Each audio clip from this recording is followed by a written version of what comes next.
Good morning. Happy Friday, everyone. Wanted to jump on and do our week's reading roundup.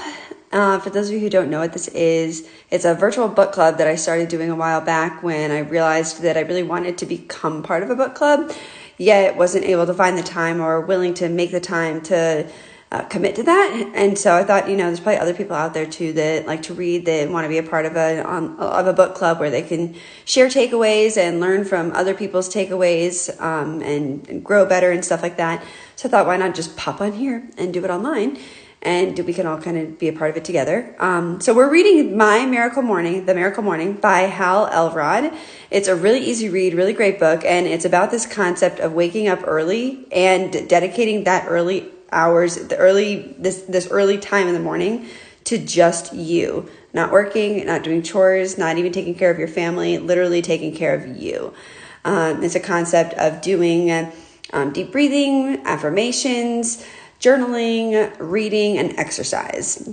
And you get to make it whatever you want it to be. It's just an outline, and then you fill in how long you want to do it for. You determine what you're going to journal about, what your affirmations are going to be, how you're going to meditate or pray or whatever. It's all self-directed, but this is a really great guideline that this author puts out for us. So it's a super interesting book. So get a copy of it. We're discussing chapter 5 today. If you are not able to get a copy, let me know and I'll get it for you, because it's an awesome book and definitely an interesting concept worth trying. So the chapter that we're on today, chapter 5, discusses trying to make your morning snooze proof. How many of you hit your alarm clock snooze like 1, 2, 3, 10 times? A lot of us fall victim to that lovely little option on our alarm clocks that is snooze. So it's like, why do you even have the alarm set for that time if you're not going to wake up at that time? So it's been it's a nice thing to have, but it can completely kill our morning and leave people feeling unsatisfied first thing in the morning. And what a horrible way to start your day, feeling like you're unsatisfied or disappointed that you didn't get up when you were intended to, kind of thing. So the author discusses several ways to make your morning snooze proof. So the first way that he says is and we talked about this a little bit last week, saying before you go to bed that you are excited to wake up in the morning and dedicate this time to yourself. It sounds crazy, it sounds silly, and like it wouldn't work, but it does. So give it a shot. The second thing, though, I'm sure you've heard before, because this is a very common way to not be able to not get up when your alarm goes off the first time. Put your alarm clock on the other side of the room. Make it so that you have to physically get up out of bed, annoyingly walk over to it and turn it off, and now you're already awake and you're up and you're standing up. You're not still cuddled in your nice comfy bed, kind of thing. I love that way. And I used to do that when I was in high school. I did that and it totally worked.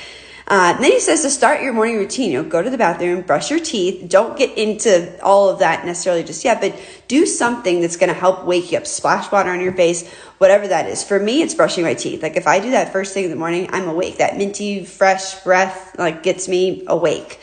And then he says to kickstart your digestive system by drinking a really cold glass of water. Just down it.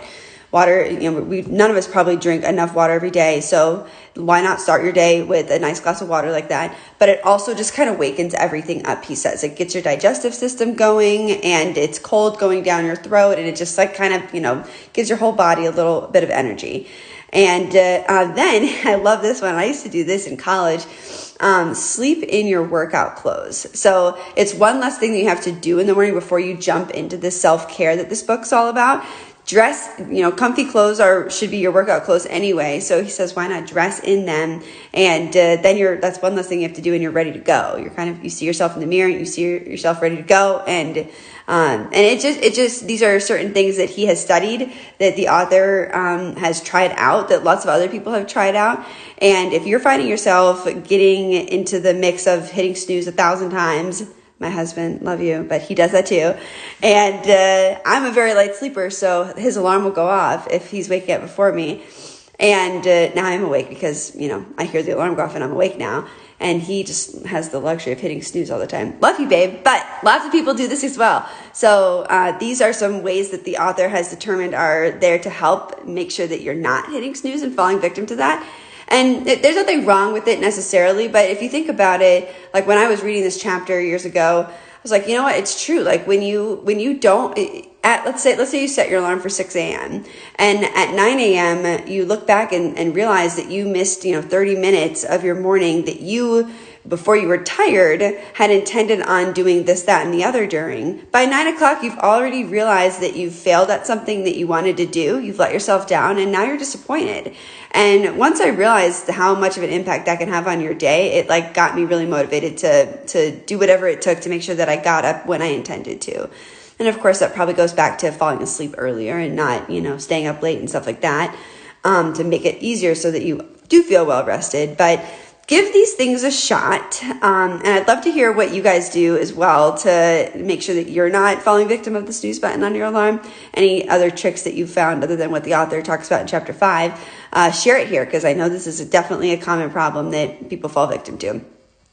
So also share with me your takeaways that you've had from chapter 5 in the comments below, and let's learn from each other and grow together and see if we can work together on getting rid of a problem that might be in our lives, like the snooze button.